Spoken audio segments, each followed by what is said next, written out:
Hello लोगोफोर good morning दैमुके YouTube चेनेलाव नोंथांमोनखौ गासैखौबो आंनि गोसो गोरबोनिफ्राय खुलुमनाय जासिहरबाय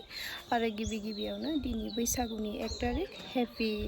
रंजालि बैसागु गासैनिसिमबो गेदेरफोरनिसिम खुलुमनाय आरो उन्दैफोरनिसिम अननाय आरो बोरखौ जासिहरग्रोबाय लोगोफोर दिनैनि ब्लगखौ जोबजासिम नायगोन होननानै आसा खालामबाय आङो जों देखायनोसै जोंनि गामिनि भिउखौ नोंथांमोननो देखायनि लोगोफोर बिदिब्ला लोगोफोर थांबाय थानोसै आङो जोंनि गामिनि रायजो राजाफ्रा माबायदि फालिनो नागिरदों बेखौ नोंथांमोननो देखायनोसै थांसै जोंहा रायजोनि फुजायाव जेखाइ खबाइ लानो होलायदोनो मालाय थांबाय थानोसै जों देलायनो फैफिनदोब्रा जोङो नै बिमा फिसा लोगोफोर जोंना गामियावहाय बैसागुआव मा होनो कालचारेल रेलि खालामनो नागिरदों आरोना जिहेतु जोंनि फार्स्ट हाबजेननाय लामा बेनिफ्राय जों बैसागुखौ बरायगोन आरोना लोगोफोर बरायनानै जों मन्दिरसिम लांगोन फाइनालि नै आं लोगोफोर बेयाव सफैबाय बिदिब्ला लोगोफोर नोंथांमोना नायनो हासिगोन जोबजासिम नायबानो जाबाय लोगोफोर जोंनि जिहेतु मा होनो फालिनाया माबायदि नोंथांमोना कमेन्ट खालामबानो जाबाय मोजां मोनदोंब्ला please comment subscribe like and share खालामना हो लोगोफोर बर' जाथिनि माखासे जों दिन्थिफुंनायनि थांखि लादों खिन्थु आफसुसा बेनो जोङो जाखिनि बर' हारिया बर' जाथिया जाखिनि आइजेंजों जिउ खुङो मावना जायो बे बुस्थु जों गासिबो दिन्थिनो हायाखै जानो हागौ बेनिखायनो बेनि थाखाय एसे निमाहा बिनाय जाबाय दा जायखिजाया जों दिनैनि बे हानजा सुरनायखौ नैबे गामिनि गिबि हाबजेननाय लामायाव जों गांसे फिथा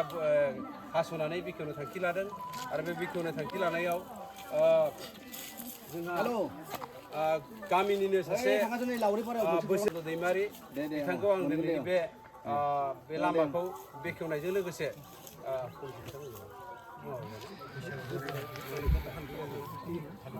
दा बेनि सिगां आं गांसे फालि गांसेजों बिथांखौ मान बावनो सानदों दा बिथांखौ मान बावनो थाखाय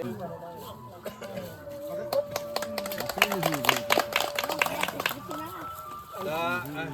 जायखिजाया बिथांखौ फंनैसो खोथा बुंनानै आं दिनै बे हाबाफारिखौ मावफुंनो खावलायनाय जाबाय खुलुमबाय रायजोफोर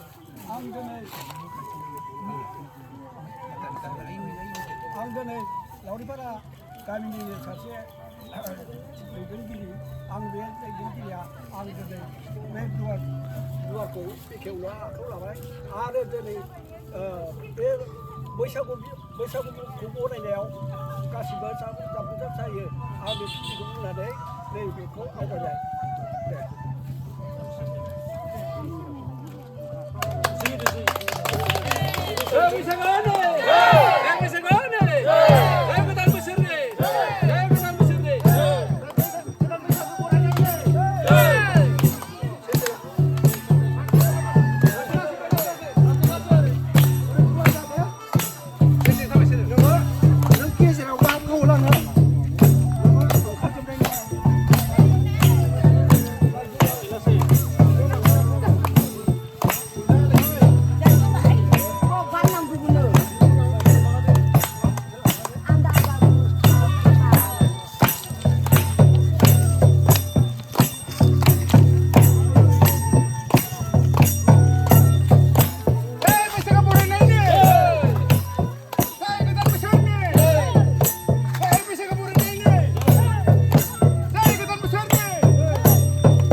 Apa?